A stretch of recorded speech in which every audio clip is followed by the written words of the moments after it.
Em nenhum momento.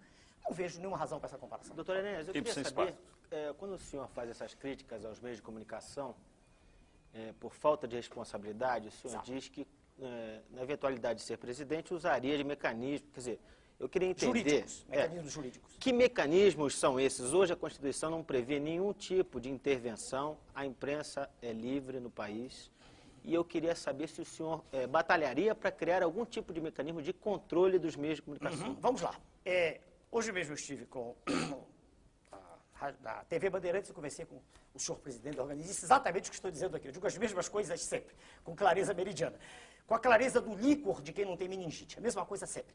Veja, senhor, existe um estatuto da criança e do adolescente, ao qual não há nenhuma obediência no país. Existem tentativas as mais escabrosas de tirar vantagem do menor. É uma indústria que aí está estabelecida.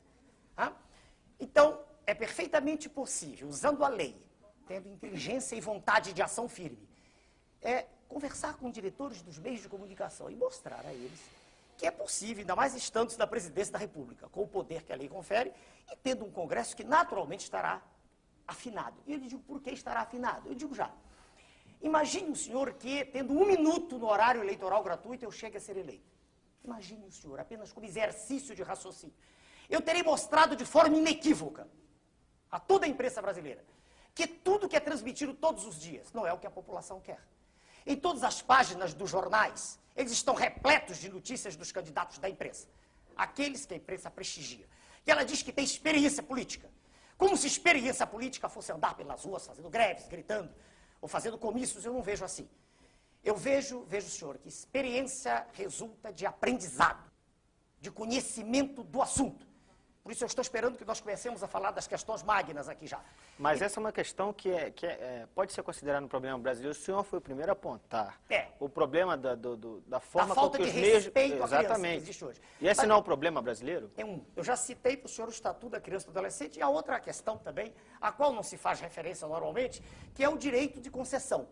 O direito de concessão previsto na Carta Magna, ele existe porque Sua Excelência, o Presidente da República, assina esse direito. Doutor Enéas, Mas eu só queria, por favor, só queria entender qual é o... emissoras que não se enquadrarem ao modelo que o senhor... Eu queria entender se é um processo de negociação, de discussão com a sociedade, negociação. se seria intervenção... Pois não, assim como eu estive hoje com o presidente, o primeiro de uma rede de comunicação que me convidou para conversar, e só fui porque fui convidado, jamais impus minha presença a lugar nenhum.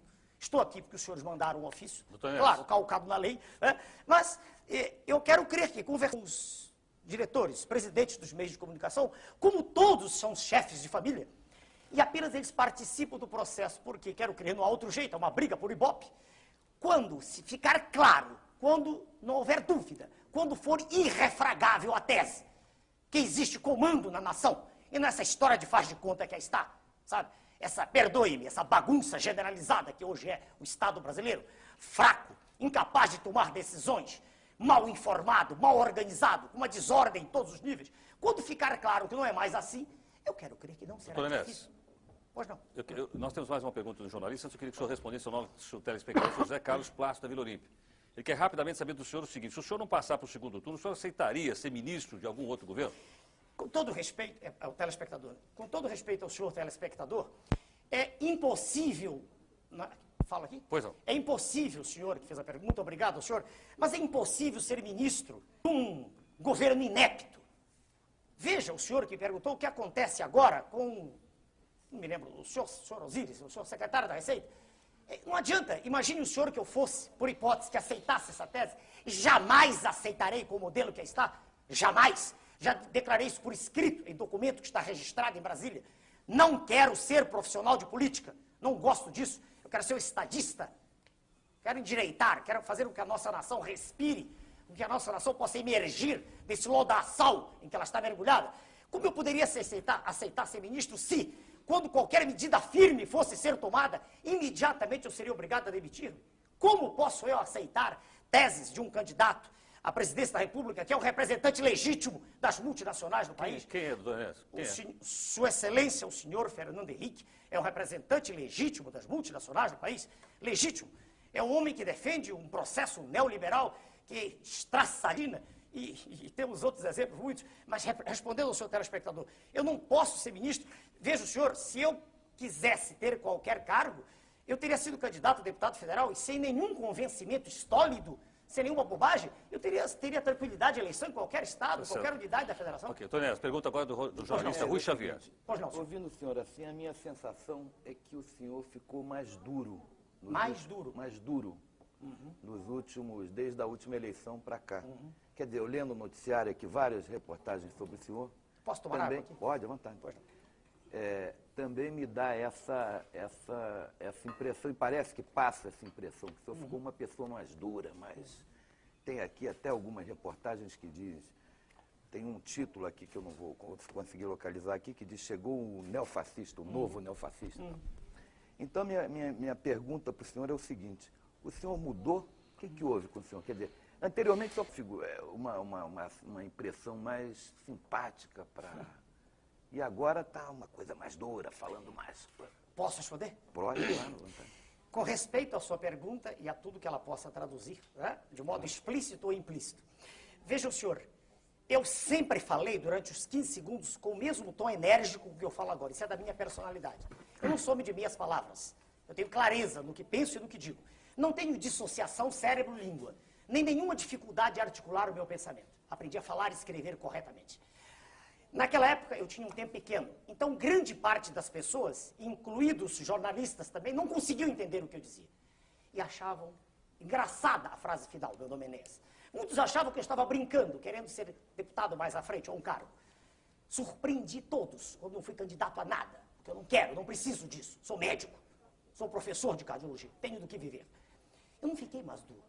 A conversa agora está sendo nada.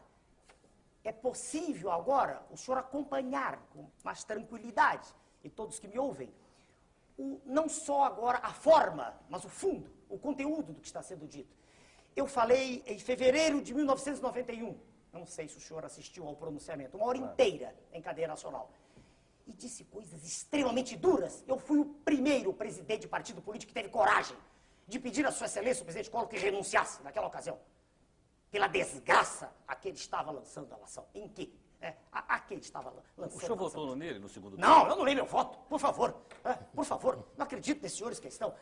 Então, veja bem, naquela ocasião eu falei uma hora inteira. O senhor anulou o voto? Anulei com tranquilidade, mas por que não? A Constituição me permite. Se eu não acredito em A, B, C e D, por que eu tenho que votar em algum deles?